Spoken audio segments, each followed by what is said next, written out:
क्या आप जानते हैं कि झारखंड में एक ऐसा कानून है जिसे आदिवासियों का सुरक्षा कवच कहा जाता है? जी हाँ, हम बात कर रहे हैं छोटा नागपुर काश्तकारी अधिनियम यानी CNT एक्ट 1908 की। अगर आप जेपीएससी या जेएसएससी जैसे किसी भी झारखंड के एग्जाम की तैयारी कर रहे हैं तो ये टॉपिक आपके लिए समझना बेहद जरूरी है। तो चलिए इस बेहद जरूरी कानून की हर परत को आसान भाषा में समझते हैं। आज की हमारी चर्चा इन 6 हिस्सों में बटी होगी। हम शुरुआत करेंगे इसकी पृष्ठभूमि से कि ये कानून क्यों बना, फिर जानेंगे कि इसका असल मकसद क्या था। इसके बाद हम देखेंगे कि ये ज़मीन की सुरक्षा करता कैसे है और महिलाओं के अधिकारों पर इसमें क्या व्यवस्था है।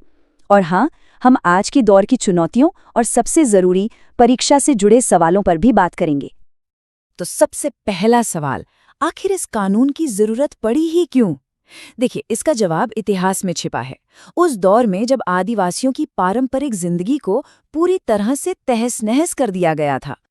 ये टाइमलाइन पूरी कहानी बयां कर देती है। देखिए, 1765 में जब अंग्रेज आए तो उन्होंने आदिवासियों की जमीन पर लगान सिस्टम थोप दिया।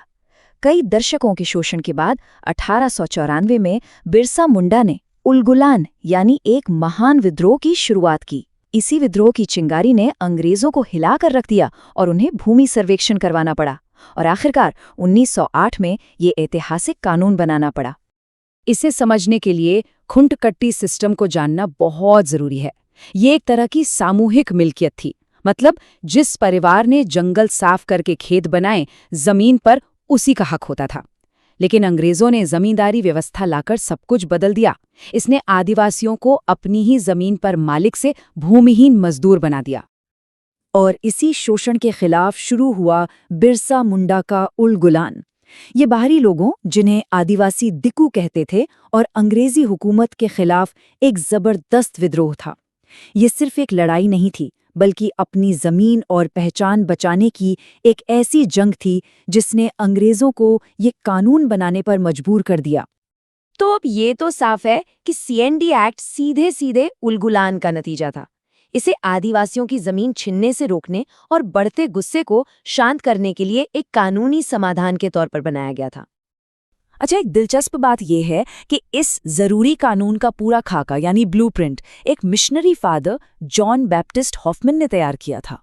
सोचिए, एक विदेशी ने आदिवासियों के दर्द को समझा और उनके अधिकारों के लिए एक कानूनी ढांचा तैयार किया। ये ड्राफ्ट 1903 में तैयार हो गया था और 11 नवंबर 1908 को लागू हुआ। ये तारीख जरूर याद रखिएगा, एग्जाम में अक्सर पूछी जाती है। इस कानून के लक्ष्य बिल्कुल साफ थे।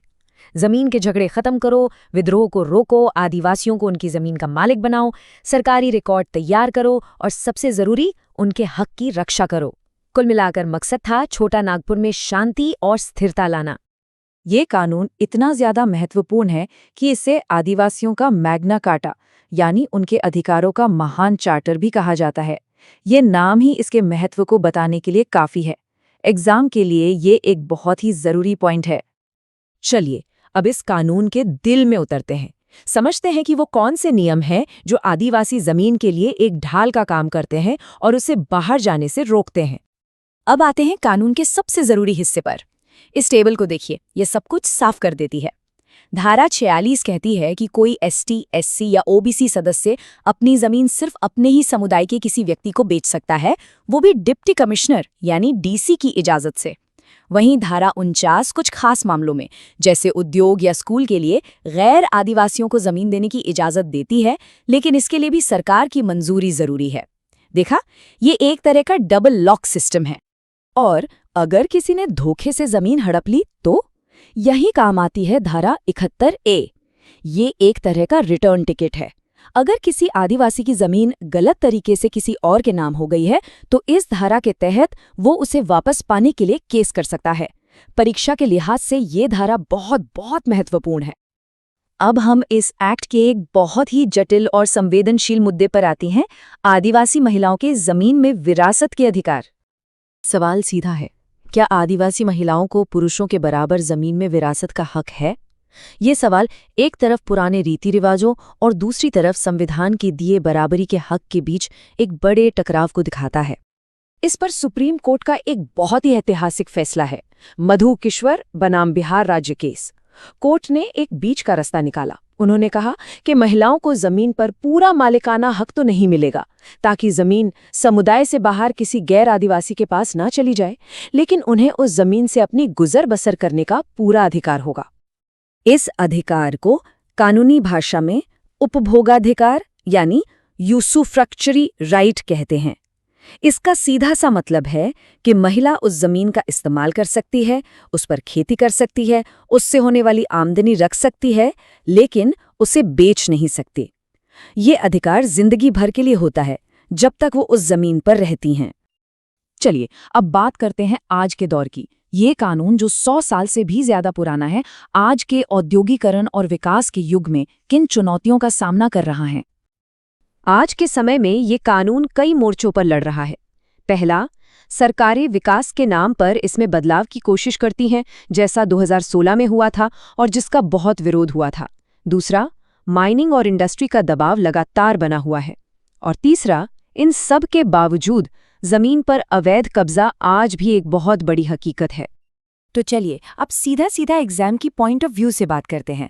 वो कौन सी बातें हैं जो आपको जेपीएससी या जेएसएससी की परीक्षा के लिए जरूर पता होनी चाहिए? ये पॉइंट एग्जाम के लिए सबसे जरूरी पॉइंट्स में से एक है। इस कानून को संविधान की 9वीं अनुसूची में रखा गया है। इसका मतलब ये है कि ये एक तरह के कानूनी किले में सुरक्षित है।